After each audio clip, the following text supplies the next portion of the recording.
Fantasy football, you dealing with the best. Keep it hype, authentic, this ain't nothing like the rest. With the Armchair Fantasy Show podcast, give advice for all the listeners to improve your stats. Yeah, we live on goingfor2.com. Tuesdays and Fridays, this is what you want. Talking dynasties and daily drafts, and we just getting started, that ain't even the half. Yeah, so go ahead, tell your friends to join. Going for two, cause no one remembers the extra point. Hey, goingfor2.com, the Armchair Fantasy Show.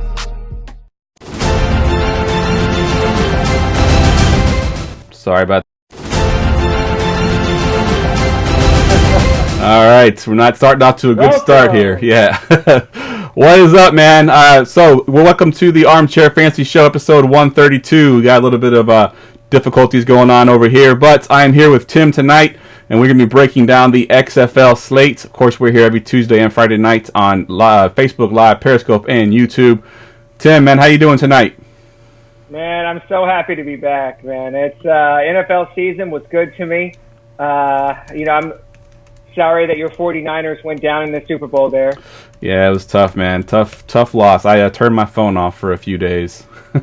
Yeah, my brother made me wait a whole day before I could talk to him about it. But anyway, NFL is over. Time to move on. We're going to be breaking down some XFL tonight. Definitely, man. Definitely. It's a little bit nerve-wracking. You know, we're used to, NFL. We kind of know the players. We can kind of wing it a little bit. But with XFL, we had to do a whole lot of research before the show just to make sure we know what we're talking about. Yeah, absolutely. I mean, it was kind of starting from square one. We kind of talked when we were originally setting up this show. You know, a lot of these guys maybe had a cup of coffee in the NFL. But, right. Yeah, I mean, learning the rules, some of it, we're going to talk about some of that tonight, obviously getting to know the players and the teams and the schemes and everything like that. It was an experience. Definitely. And I've already did my fourth season-long XFL draft tonight, so I've already kind of got a little bit of an idea of who I want to take in DFS. But of course, you got to worry about salaries in DFS, so we'll get into that tonight as well. Let's go ahead and just kick it off, man. We'll go ahead and get started with the quarterbacks, and we'll go ahead and do the injury report first. Do you see anybody on the injury report that we need to talk about as far as the quarterbacks go? Yeah, I think the biggest one you have to talk about is going to be Landry Jones. At this point, he's not expected to play, but as we talked about earlier, the Dallas game is the afternoon game on Sunday. So I think everybody's kind of going into the weekend expecting that Philip Nelson will take the start for the Dallas Renegades, but I don't think Landry Jones has been ruled out yet. Same kind of story with Josh Johnson, actually. Right. Again, not expected to play for the LA Wildcats. He was the number one player on the board in terms of price. So obviously him being out is also, part of the slate here. But I think probably the two biggest injuries on the slate are at quarterback, depending on what you're going to do here. Because, if you're somebody that's wanting to play Dallas guys or wanting to play the Dallas quarterback, you got to structure your lineup in such a way that you give yourself some flexibility going into Sunday, that if you do have to make a move, You're not stuck. You're not going to take a zero at quarterback. Yeah, definitely. So, and I think I had wrote in one of my articles, too, that I believe his name is Chris Kanoff. He was supposed to be the one that was going to be filling in. But now there's some rumors that the other guy may start, too. So you got to kind of pay attention to that as well. Yeah, Jalen McClendon is who I show is expected to start as of right now for L.A. Again, you don't know. If he has a bad quarter, he could get dropped, instantly pulled. While we're talking about quarterbacks, I'm glad you started there because I think quarterback is the position, especially going into XFL, that you need to feel comfortable, right? No position is really going to feel comfortable in XFL. But if there's one you want to start with, it's probably going to be quarterback. Agreed. And so for that reason, my top guy is the highest price guy expected to play, which is Cardale Jones. Right? This is somebody who made it to the NFL, extremely versatile quarterback. He's got a great arm, maybe the best in the league. And best of all, he's got a great, stable of wide receivers. I mean, he's going to have plenty of people to throw to. Obviously, there's a lot of talk, his coach, Pep Hamilton, was obviously Andrew Luck's former coach. This guy's obviously got a great staff around him. He's got a great team around him. So I think that, Cardale Jones is my number one quarterback this weekend.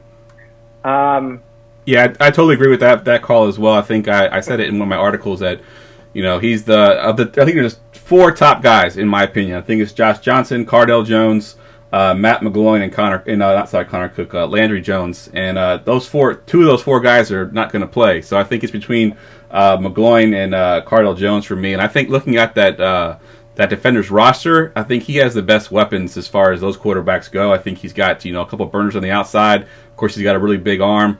Got some great running backs. He has a running back that actually led the league in AFF, that led the league in rushing. So he's got some great weapons there. I think Jones is definitely by far the best quarterback on the slate for this weekend.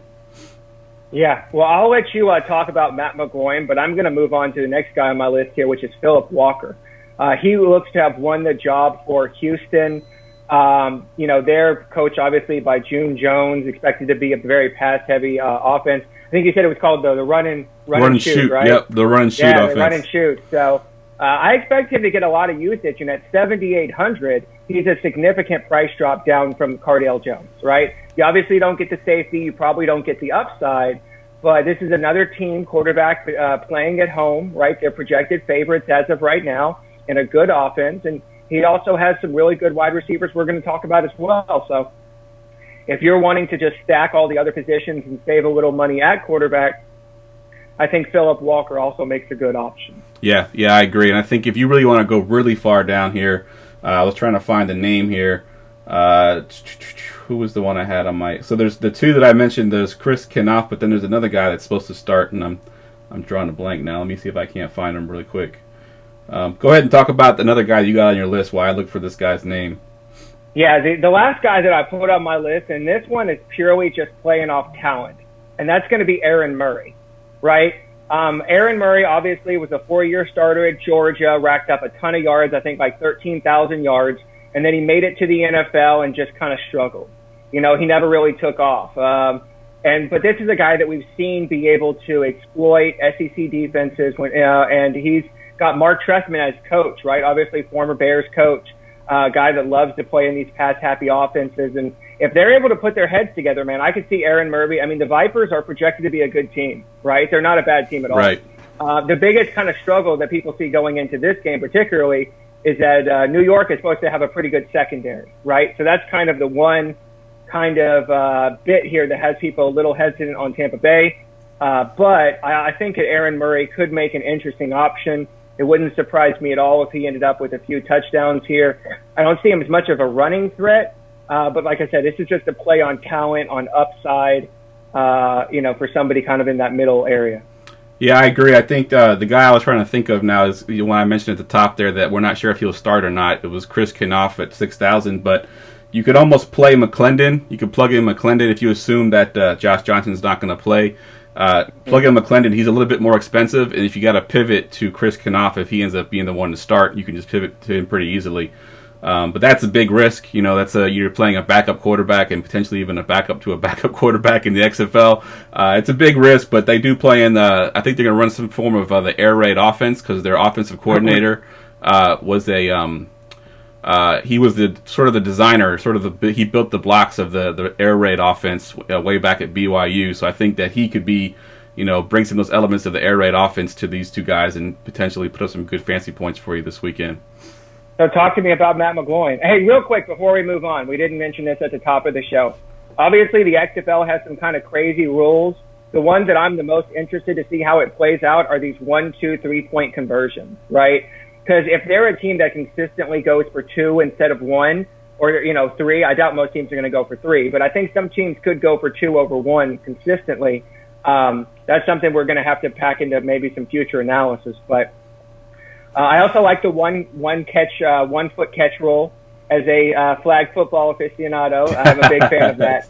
But the thing we didn't mention at the top of the show, which I usually start off the show by talking about, is weather, right? So obviously there's 4 games here. Of the 4, there's only supposed to be one possible weather game, I should say. And that's the Dallas game tomorrow. So I live in Dallas, as y'all know. I can tell y'all it's supposed to be a pretty nice day on tomorrow, but it's supposed to get kind of nasty on Sunday. So keep an eye on that. I don't know how much that really impacts things, but it is an open-air stadium that they will be playing in. It's Globe Life Field, formerly where the Rangers played. So definitely want to keep an eye on that if you're going to go heavy on Dallas. All right, yeah, good stuff. Good call on the weather there. Quick question on Facebook here, and I'll just kind of answer this one. Kyle wants to know if Alt Fantasy is the only site to play daily. I'm sorry, to play season long, and it is actually is the only site that I know of right now. Unfortunately, they've had some major issues with some servers going down. I think yesterday Matthew Berry tweeted the site out as the only site that has XFL. And of course, the site immediately went down because everyone that follows Matthew Berry probably went to the site to try to build a fantasy league and ended up crashing it. Then tonight, I'm trying to do my draft tonight. Of course, the games start tomorrow, so I assume everyone's probably on trying to do their draft. We had some major issues with their draft. So if you're going to do a draft before tomorrow's games, I suggest doing it on some off hours. Maybe the middle of the night tonight, or if you can do tomorrow morning before the games start, because it's been pretty tough over the last few days getting some of my drafts completed. And then DraftKings and FanDuel both have the XFL as well. DraftKings is the only one though that's doing all 4 games for a slate. I think FanDuel only has the 2-game slate, so you have a 2-game slate for Saturday and a 2-game slate for Sunday. I prefer the 4-game slate personally because I mean you have a lot more people to play to pick from. I think it just plays better, with these 4 games as opposed to just playing with the 2 games. So, hope that answered your questions, Kyle. All right, so did we move through the quarterbacks? Oh, so you want me to talk about Matt McGloin? All right, Matt McGloin, obviously, our friend Mr. Gerson should know Mr. Matt McGloin pretty well. He was a quarterback there in Oakland for a little bit. I think besides Josh Johnson and Landry Jones, if I'm not mistaken, I think McGloin has the next most NFL experience. He has been a starter in the NFL, so I think that right there helps him. I think he's got some pretty decent weapons as well. We'll get to those a little bit later, but he does got some good weapons there. I think if you're going to have a pivot off of Cardale Jones, who will probably be the highest owned quarterback on the slate, I think you can't go wrong with McGloin either as a cheaper option and maybe even someone that can even outproduce Cardale Jones a little bit. So he's also on my list of quarterbacks to play. Yeah, I like that one. All right, let's move into the running back position, which I think is probably going to be one of the most important positions. I think the quarterbacks, everyone will probably be on the same few guys, but the running back I think can actually go 2 deep, sometimes 3 deep on a team. I think they'll all get touches, they'll all get a little bit of usage, so it's very important to pick the right guy. We'll go to you first, Tim, on what guys you like, and then I'll give you some of the guys that I like. Yeah, I think the first guy that I went to is going to be Cameron Artis-Payne. I expect he's going to be pretty popular, but I think it's for good reason. He's 6,800, which puts him kind of middle pack in terms of a lot of these running backs, but he's expected to be the starter. He's got a solid O-line. They're a big home favorite. Obviously, he played in the NFL with, I believe, Carolina Panthers. So, I mean, I think that he's kind of in an interesting spot where he's looking like he's going to be one of these workhorse guys in a good spot. Like I said, maybe even possibly in some weather, and yet he's only 6,800. So that was one of the first ones I went to. And then a guy that I believe we've talked about, a DFS show once upon a time, former Aggie and Seattle Seahawk Kristen Michael. Yes. So I'm hearing a lot of talk about this guy. Obviously, some saying he's a possible chalk running back this weekend. He is on a team that's projected to be an underdog on the road, but he's got the most NFL pedigree, if you will, maybe of any of these running backs, right? There is some talk that he may lose some passing down work. But I think that he's somebody that, unless they get way, way down, you can, reasonably project for as many touches as any of the running backs, right? Yep. I think that he's probably got that floor that you're kind of looking for in terms of touches. So they were my top 2, and then my third guy is Elijah Hood. So one thing I told you is I'm looking for a guy. There's, guys are going to get a lot of touches if I'm going to be paying up. Yep. And this is a guy that's, projected to have another, one of the bell cows of the league, right? He's another guy you can project to get a lot of touches. He's also behind a strong line. He was a strong runner. But the only thing that kind of worries me here a little bit is that he's on the road, they're projected underdog, and he doesn't have his quarterback. So a lot of times with a backup, they'll try and lean on the running game. Yep. But I wonder how much they are going to be able to shut that down and try and make McClendon or Knopf or whoever it is try and beat him. So, yeah, that's a good point there. But if I was paying up, I think those are probably my top 3, except for a guy I know you want to talk about. Yeah, so one of the guys that you mentioned, I wanted to just mention one more thing. You may have mentioned, I may have missed it. But with Cameron Artis-Payne, I don't think the backup Lance Dunbar. I don't think he's going to play week 1. I think they were going to possibly split carries a little bit there, but I think Dunbar will miss it, so that gives Cameron Payne a little bit of a better chance to get the workload there. So he's definitely on my list for sure. And the other one that I have in the top there is I hope I'm saying his name right, but it's Jarrell Presley. He was the leading rusher for the AAF, and I don't know a whole lot about this guy, but I live in DC, so I've been hearing a lot about him on the radio. Everyone says he looks really good in camp. Obviously, he looked good in the other league that went under, but if he can do what he did in the last league behind this, this Defenders team is actually pretty stacked and pretty loaded. He's definitely on my list, and he's not as expensive as some of those other guys there, so I definitely like him. And then just moving down the list there, you mentioned a couple guys that I already like as well. I also like D'Angelo Henderson. He plays in Houston. There's 2 running backs there, and I think the other guy actually gets to start. I want to say it's Andre Williams is the other guy. I think he gets to start, but Williams is not a pass-catching back. I think he gets a lot of the short yardage type stuff, whereas I think Henderson's going to have more fantasy value because he's going to be able to catch passes out of the backfield.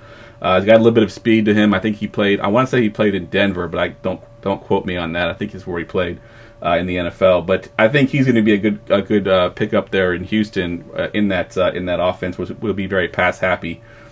And then the only other guy that I got, I'm actually going to save to the end because he's my sick call. So I'm going to save my other guy for running back, so we won't get to him. Yeah, I actually think I had that guy on my list. But I love the Henderson call. He was also on my list as a cheaper option. Like you said, this is a PPR game. He's a PPR back. We don't know how much they're going to be using running backs out of the backfield, but we do expect them to be pass-heavy offense. So I like that call a lot. The only thing I'll mention is kind of a pivot off Jarrell Presley. I do like Presley a lot. I think he's definitely got a ton of upside. But I also like Donnell Pumphrey a lot as well. Yeah. They kind of talked about them as, they said, thunder and lightning, which kind of reminds me of Kamara and Mark Ingram. Mark Ingram, yep. I think it was last year or 2 years ago it was. There were weeks in the NFL DFS where if you had Kamara and Ingram, you won that week. Yep. Right? I know DC obviously has a great passing game. We just talked about it. But if they're really going to use these guys in kind of that fire and ice type role, I could see Pumphrey having a lot of value as a PPR back at 5,100. Yep. So for the same reasons you like Henderson are the reasons I like Pumphrey. If DC does get up, he also could get some late game touches. So I think at 5,100, he's not necessarily a core play, but he's definitely somebody I'm going to want some exposure to.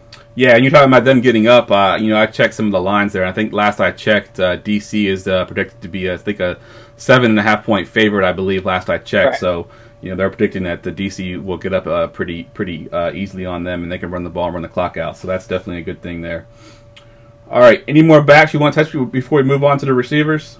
No, I think those are kind of the main ones I had. I did want to, Devion Smith, I did have on my list as well. 6,300, he won the starting job for the Vipers, but there's some talk that he may lose passing down work.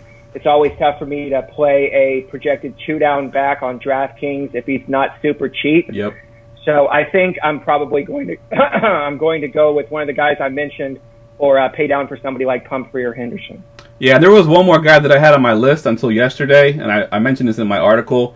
Kenneth Farrow, who's on there at 7,200. So he was not the starter on the depth chart. Now, that doesn't really mean a whole lot. The depth chart may not be completely accurate, but the one that they released today, he was not the starter. So I would be a little nervous spending up on a guy like that if he's not the man. So be a little wary of that. Don't just look at the prices and assume that they're starting, because a lot of these guys were priced before we even had depth charts. So we have no idea if they're actually starting or not, which a few of the receivers we're going to talk about as well are going to be minimum salary guys because they weren't thinking that they would be starting. And speaking of the receivers, we'll go ahead and jump into the receivers next. And like I mentioned with the depth charts, you can't go by them 100%. There's a few guys on here that I think will get a lot of usage, a lot of snaps that aren't starters on the depth chart. And one of those guys is Rashad Ross for the DC Defenders. This guy's a burner. He played with the Washington Redskins. They actually got a bunch of Redskins here on this DC team. They have him. They have Simi Cobbs and a few other guys, too, that I can't think of right now. But Rashad Ross is a burner, and you put him with Cardale Jones' big arm, and that's definitely a match made in heaven. Ross wasn't listed as a starter, but as you can tell, I think everyone expects him to be a big part of this offense. He's the highest priced receiver on the slate. We've been talking about him. I mean, he's gone 101 in a lot of my drafts that I've done with for season long. So people are expecting big things from Rashad Ross. So I think it's a little bit expensive to pay up for 10-4 for that guy, but he could be the one to sort of break the slate, especially with the depth charts coming out, kind of steering everybody off of him a little bit. He might be lower owned than we expect him to be. So definitely Ross is on my list. Who do you got on your list, Tim? Yeah, well, another reason I like Ross, and we didn't really touch on this, is that there are two major, I say major, well, we don't really know how major they really are, but two noticeable wide receiver injuries that are going to be out this weekend. First one is going to be DeAndre Tompkins for those same DC Defenders. He's already been ruled out with a foot injury, so we expect that that's good news for Rashad Ross. While we're talking about the DC Defenders, I also really like Malachi Dupree. This is somebody you mentioned who popped up on the depth chart as being number one, former LSU guy who was actually drafted by the Packers. I think he bounced around a couple of practice squads in the NFL, but he's listed as the starter. Again, we've kind of talked about it. Some of these depth charts, you don't really know how accurate they really are, how much play time they're going to get once they get out there, but he's minimum price at $3,000. Yep. So, I mean, I love the Ross call, obviously, but I think Malachi Dupree really kind of gives you some options if you play him. Like I said, he's got big playability. I really enjoyed watching him play when he was at LSU. So, have him. But my number one receiver on the week, I think it's going to be Sammy Coates. There's a number of reasons for this. But the one thing I mentioned earlier, of the 4 games this weekend, there's only one weather game, but there's one game that's projected to have the best weather, and it's going to be this one. I just feel like this Houston game could end up being one where they just kind of sling the ball all around the yard. We've talked about that June Jones offense that he's going to run. And so I really like Sammy Coates. He's at 9,300. He's a speedster. Obviously, we remember him from his time with the Steelers. Real deep threat. So at 9,300, he gives you a break on somebody from like Rashad Ross, but I think he's got that same kind of game-breaking upside. So I think that's probably one of my top plays there. And then the only other guy I had, which I talked about with you earlier, is Jeff Badette for the Dallas Renegades. Definitely. He was somebody who they traded number one pick for. He's a former speedster as well, somebody who's really got that upside, and he's also a little bit of a discount at 8,800. So we're talking about guys that are projected for possible double-digit targets, number one guys in their offense. Now, the reason I kind of a little bit lower than him, some of the other guys, is because he is projected to play with a backup quarterback. But I still think that he's somebody that's going to get a lot of looks, a lot of targets. And we didn't really – I think you mentioned Jazz Ferguson.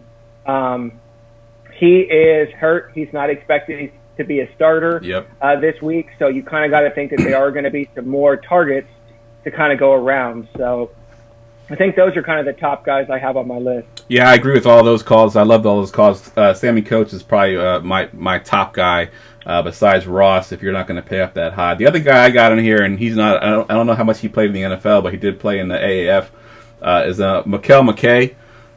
He's a 6'5". I mean, this is a big dude. He's going to be a red zone threat. I think he led the AAF in red zone targets. I think he had 12. He was second or third in touchdowns, so he's definitely going to be a great target there in New York.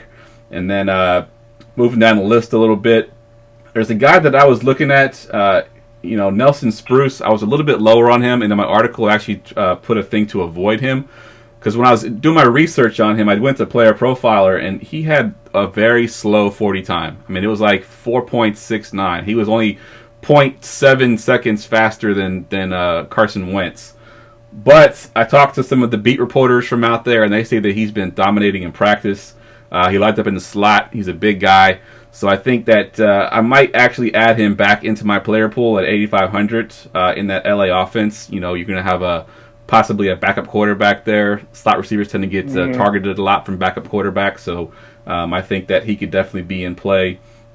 And then the other one that we got is Centavius Jones. He is going to be sort of the de facto number one because Antonio Callaway, who a lot of people predicted would be the best receiver in the league, actually went on IR, got hurt in the preseason, and obviously won't play the rest of the season. So Centavius Jones steps in.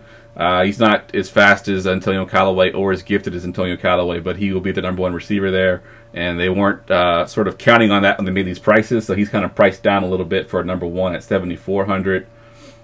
And then let me scroll down and see who else I got on my list. You mentioned Jazz Ferguson and his injury, so yeah, I'm with you on that one as well. Mm-hmm. Did you mention we mentioned the guy from DC, right? The starter that wasn't supposed to be a starter, Malachi or whatever. You mentioned him, right? Yeah, Malachi Dupree. Yeah, we talked about him. Yep. Yeah, one guy. First of all, I wanted to mention Mikhail McKay. That was a great call. I really liked him as well. I know the coaches were really high on him. Like you said, he gets Matt McGloin at home. So I think that's a good play at 9,900. Opposite Sammy Coates, I also really like Cam Phillips. This is another guy who had some NFL time. He was also listed as a starter. I expect he's going to get the majority of snaps opposite Sammy Coates in that Houston offense. Comes down at 5,100. I think there's a couple guys. I mentioned Pumphrey for the running backs, and then Cam Phillips under wide receivers that are in that 5,100 range that I think are going to go overlooked. I think from a lot of lineups, a lot of tips I've been seeing in this week, it's going to be more kind of stars and scrubs, right? People are going to be paying all the way up and then punting, all the way down. So if you're interested in any of these guys in the mid-range, I think that you're going to be able to get them at real decent ownership. So if you wanted to go with somebody like a Cam Phillips or even go all the way down to like a Khalil Lewis, you could probably get those at much lower ownership. Yeah, definitely. And then, so only one other guy on my list, and this is a value. You mentioned Shantavius, but I think Jalen Tolliver for the Tampa Bay is also a possible value. He's 3,200. Like you said, without Callaway, I think he's going to get a lot of exposure there. So I wanted to mention him as well. And then another punt play is going to be Freddie Martino for the Dallas Renegades. He's kind of expected to be the number 2 behind Vidette. Again, they're getting a backup quarterback, but I do expect him to be throwing a lot in this offense. Good call. We had a question on YouTube here, and I'll answer it real quick. Henry Wilson wants to know how do we feel about Simi Cobbs for the DC Defenders. I actually liked him a lot. I thought he was going to be the outside starter here in DC, but when the depth charts came out, he's listed as the number 5 receiver behind Tyler Polka, Malachi Dupree, and there's one more guy that's ahead of him too. Oh, Eli Rogers is also ahead of him on the depth chart. So I'm a little bit nervous about that. I don't know why. I think he's a pretty good receiver. We saw what he could do when he was in DC here in Washington for the Redskins. He played pretty well. He had a good preseason. So he might eventually bubble up and be a guy you could play. But this week, I'd be a little bit nervous playing him this week. Hey, real quick before we pass over him, I want to talk about Eli Rogers. Because this is somebody who, up until depth charts came out, was getting a lot of talk, right? He's obviously priced up. He's at 9,100. Also played, some time in the NFL. And some people expected him to maybe not be the number 1, but definitely be number 2, and he's coming in as the second string here. Do you think that there's some possible gamesmanship here, or do you think that Eli Rogers is really somebody we should kind of stay away from this weekend? No, actually, I do think there's some gamesmanship. I think that the NFL is very strict with their depth charts. It's almost like they have to put the right, they can't fake it, so to speak. But the XFL has no such rules, so I do think there's some gamesmanship there. I do think that maybe Eli Rogers is going to have a bigger part than we expect him to with this depth chart, the way that it came out. I think he played for Pittsburgh and he looked good. Actually, I think I did an article on him the year that he was supposed to sort of break out, and of course he didn't. But looking at him, he's got some short area quickness, which I think in this kind of league you're going to need that kind of stuff. You might have those burners on the outside, but this guy's going to be quick underneath. I think he can definitely be a great play for sure. I love me some Eli Rogers. Yeah, I just, I wanted to mention that because, we've talked about it throughout this show, and I think at this point, between the news on Twitter and the depth charts put out by the teams, there's still some kind of uncertainty on what roles are going to be, and we've kind of talked about that a little bit, like I said. So I think he's somebody that maybe ownership would be significantly lower than it would have been had he been listed as the number 2 guy on the depth chart, because some people are going to say, okay, well, now I have to pay all the way up to Ross, or I can go all the way down to someone else, right? So I think he's kind of in an interesting spot there if you're looking strictly at ownership. I don't know how you're kind of approaching this week, but I'm just trying to kind of get a little taste, right? Yeah. Again, we sometimes we'll talk about cash game versus GPP strategy. Anyone, if you're listening out there, I hope you're not playing. Don't play cash. Please don't play cash, because you will. Like if you want to run, like I saw one guy wants to play 1 lineup, 3 lineups, 10 lineups, even 20 lineups. Man, go for it. Like have some fun with it. Try and get your exposures, touch some of these lower owned guys, and hope you take a big one down. But if you're risking it all on one lineup, and especially if you're trying to play cash games, man, just don't. Yeah. Just withdraw if you can.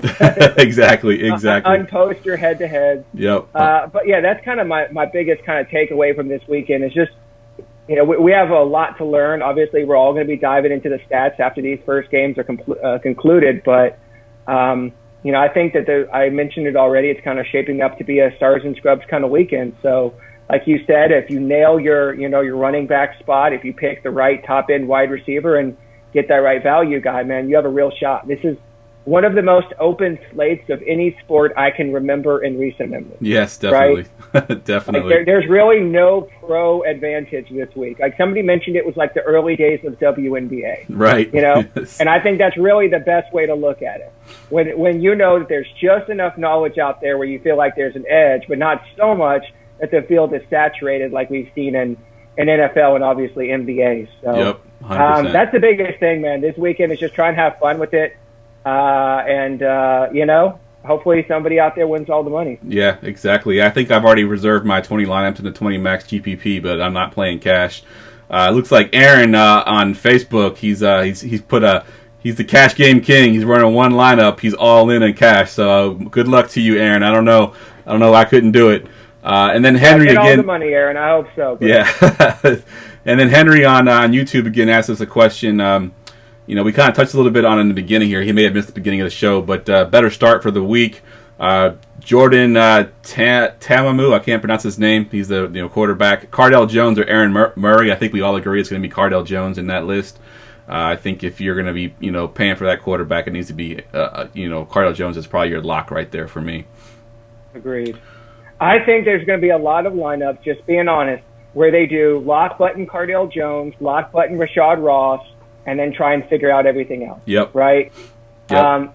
I know I'm going to kind of soft transition us to defense, if that's okay with you. While we're talking about this, I also expect the DC Defenders to be the number one defense on the week. Yeah. They're a little bit cheaper than the Renegades, but they're playing what most people consider to be the worst team in the league in Seattle. Yep. Right? So home game against Seattle, they get a little bit of a price discount.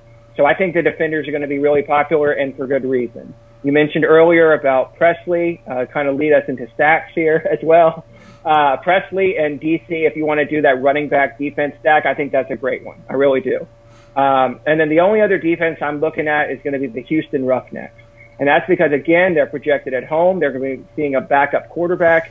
And best of all, they're only 3,200. Yep. So if you do want to, say, get up from a Eli Rogers to Rashad Ross or something like that, that is one way you can get a little cash back, right? I don't think I saw somebody earlier who played Seattle because they really needed the extra $200. I would not do that. No. I think you could be looking at a negative score there, right? So and I think up to DC, at least find the money for the Roughnecks. Yeah, I think that. So I had. I'm pulling up my defenses now that I had since you jumped ahead here on me.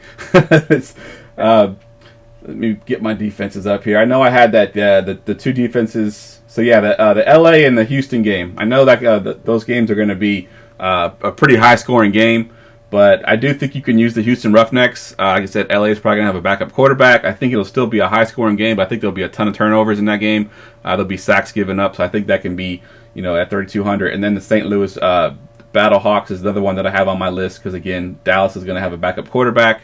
And I think you can definitely use them at 3,100. So those are my lower price defensive guys. I did have one few things I wanted to mention before we move up receiver real quick. There was one guy that crap, I had him pulled up and I lost him. Oh, sorry. It's all good. It's all good. I was trying to do a million things over here. I actually have to try to think about things now. Usually on NFL, I just know what I'm talking about, so I don't have to look at my stats. But Brandon Barnes actually listed as a wide receiver. But if you go to the depth chart, he's actually a tight end. So be a little bit nervous with that one. He's listed as a receiver for the Los Angeles Wildcats. But from what I'm hearing, he's a very athletic guy. He's probably going to line up at receiver as well, so he's someone you could possibly play as a sneaky play because people aren't going to really think about him, as a tight end playing receiver. So that's definitely one that I would look at. And then I'd also, just sort of a word of advice, make sure as you're building your lineups that you make sure that these guys are actually still in the league. There's a few big names in here, like there's Terrence Williams, I think is still on the slate. He was cut. There's a few other guys that were cut as well that are like NFL names that you'll recognize when you're scrolling through. Go, oh yeah, he's pretty good. Let me put him in my lineup. But actually, he didn't even make the team. So double check that to make sure he's actually in the league. So just a word of advice there. I've seen a bunch of. Since you mentioned tight end, I did want to mention Nick Truesdale, I think is his name. Yes. We didn't talk about him, but he was actually their first-round pick, I believe, and they spent it on him for intention of making him kind of an all-around tight end. It's kind of hard for me because, traditionally DraftKings, when you play NFL, they price tight ends down, right? Because they want to make you think, okay, I can actually, pay for this guy. Like 6,900, this guy's kind of sprinkled in with some of these kind of middle range wide receivers. And, obviously with the flex position, 2 spots there, that kind of changes up roster construction. I think Truesdale is a very interesting play if he wasn't 6,900, right? Because without Callaway, I think there's a decent chance here he becomes their de facto number 1 option. That's a good point. And what we talked about earlier with the, with the conversions, there's a really good chance that this guy may be their red zone option as well. So if you're telling me he's going to get a short touchdown, bring it back, get another catch with an extra point or two, I mean, you're talking about 10 points or so on one turn on a short play, and he already almost, pays off half his salary, right? That's a good point. So I'm not going to have a lot of Truesdale, but I think in terms of the way that the league is organized with the scoring, I think he could make an interesting play. So he's kind of, like you said, he's kind of 500 less than, you mentioned Shantavius Jones. He's a little bit cheaper than somebody like, Nelson Spruce you mentioned, or Barnes. He's a little bit more. So he's kind of in an awkward spot there, but I wanted to mention him because for that team to go out and spend their first-round pick on him, they obviously saw something there, right? 100% agree. And so it's tough for me to play with somebody who doesn't have that game-breaking type upside at 6,900. But like you said, if he was, 5,000, maybe 5,500, I think there's a real conversation that he might be a play. So if we're looking at this Monday and we're thinking, man, Truesdale, he had a great game, like 3 for 68 with 2 touchdowns, I would not be shocked at all. Yeah, that's a very good point. Very good point. All right, so you already gave us stacks. You have any more stacks you want to talk about? Do you want to do the stack segment, or you want to just jump right into the sick call? Yeah, I mean, stack, obviously, I think I mentioned it earlier, the number 1 stack I think is going to be Cardell and Ross. And I think the second stack I really like is Phillip Walker with Sammy Coates, right? So we'll go start right there. If you really want to do differentiate a little bit, you could go Cardell with 2 guys, or if you want to skip over Ross, you could do Cardell and Dupree, and that would kind of give you an interesting lineup there. Presley with the DC defense, that's probably one of my favorite stacks. Yep. And then the third one, I kind of mentioned earlier that this was purely a bet on talent, and that's going to be Aaron Murray. So we just mentioned Truesdale. You could match him with him. You could go with Tolliver. We mentioned him as well, and Shantavius, also a good option there. But I think that Aaron Murray could end up having a good game. So Tampa Bay is a road favorite on the first game. So that obviously says something about their belief in how good that team can be. So yep, definitely. I think those are the stacks I had. Yeah, I think you had all the ones that I had. The only one I had is a sort of a contrarian stack, and we talked about him a little bit. It was Matt McGloin with Mikhail McKay as your stack receiver. I think that's a good stack there because I think, like I said, Mikhail McKay, 6'5". When they get close to the red zone, they're looking his way because he's bigger than everybody else. So I think he can definitely catch 2 touchdowns in this game. So that would be a stack that I'd be looking at as well. All right, let's go ahead. I'm not seeing nearly as much, and I will mention. I think I said it earlier, but I'm seeing a lot of talk about Coates, and I'm seeing a lot of talk about Ross, as I think there should be. Not seeing as much talk about McKay. Yep. So I think he might fall right there in between and be kind of overlooked a little bit and have some real power this weekend. So, that's kind of where we're at. All right, let's do our sick call. And now, the sick call of the week. All right, we're going to go to you first and give me your sick call. Yeah, so I mentioned to you earlier I wanted to use Malachi Dupree, but I wanted some time to talk about him during the show and wanted to go a little bit sicker. So we've been talking about the Tampa Bay Vipers. They don't really have a de facto number one on that team. Like I said, they're expecting it to be Shantavius Jones, but I'm going to hope for one Dan or Daniel Williams. So this guy's 3,000. He was listed as one of the starters on the Week 1 depth chart, but I think this is really an opportunity for somebody on that team to make their stand, right, to be their number one guy. And we mentioned New York does have some good corners, so if one guy can kind of show out this game, that might be their star. So I'm going to go with Dan Williams. If I'm going to be doing some Aaron Murray stacks, or I'm looking for another guy to just punt the position, I really like him as well. Definitely. I love that call. So the one that I got actually is, I'll just give his name and I'll explain why I'm picking him, is Darius Victor for the New York Guardians. So Tim Cook is actually listed as a starter, in which he should be, because I think he will get the start. And Tim Cook, I believe, is 6,100. But yep. Darius Victor's been splitting carries in practice, literally 50% with Tim Cook. So I think Victor still gets a good share of those carries, and he's almost like half the price. He's 3.7K. I think he's going to be the guy that's going to be getting those hard, tough yards, probably the goal line work as well. I think Tim Cook's more of a well-rounded running back, whereas Darius Victor, looking at his college tape or his college stats, he wasn't much of a receiver. So yeah, I think he's going to be that guy that's going to be there getting the end zones, getting those short yardage plays. So he can be a guy that can get you, he might have 20 yards but 2 touchdowns, and I think he pays that salary off with as cheap as he is. So Darius Victor is my sick call. Yeah, one thing we haven't really talked about, I know we talked about before the show, is Week 1 on an XFL like this, it very well could follow a hot hand approach. Mm-hmm. And like you said, I actually had him on my list originally, because I think New York has been, like you said, giving them split carries in practice, because they want both guys to be ready should they need to go into a quick offense or something like that and have their role. And if he's the guy that's got the hot hand at that time, I could absolutely see it be a big game for Victor. So I love the 3,700 price tag. I love the possible opportunity. So, yeah, I think that's a great call. All right, good stuff. Is there anybody else you want to mention before we get out of here? No, man. I think we hit the big plays. I'm looking forward to this. Hope I see a double forward pass this weekend. That would be interesting. Yep. Somebody mentioned about kick returners in the chat. There was only one guy that I wanted to mention, and that is Keenan Reynolds for the Seattle Dragons. As you mentioned, we haven't really talked about many Dragons on the pod tonight. They're not supposed to be a very good team, and they're playing a very good team on the road. But Keenan Reynolds is one of the few high-end wide receivers that is also being used or anticipated to be used as a returner. So if you are looking for that double dip, if you are looking for somebody to give you an option of getting a touchdown 2 different ways, Keenan Reynolds for the Dragons is probably your best shot there. Good stuff. And Justin Smith on Facebook just threw out a sick call for us. I'm going to butcher this name. Deontay Dye, I believe, is close enough. But that's his sick call. So if you're out there listening, you definitely can plug him in. All right, Tim, that's all I got, man. Tell everybody where we can find you at. Yeah, best place to get me right now is probably on Twitter at Keto DFS. And then you can always find us in the DFS Roundtable on Facebook. It's a group.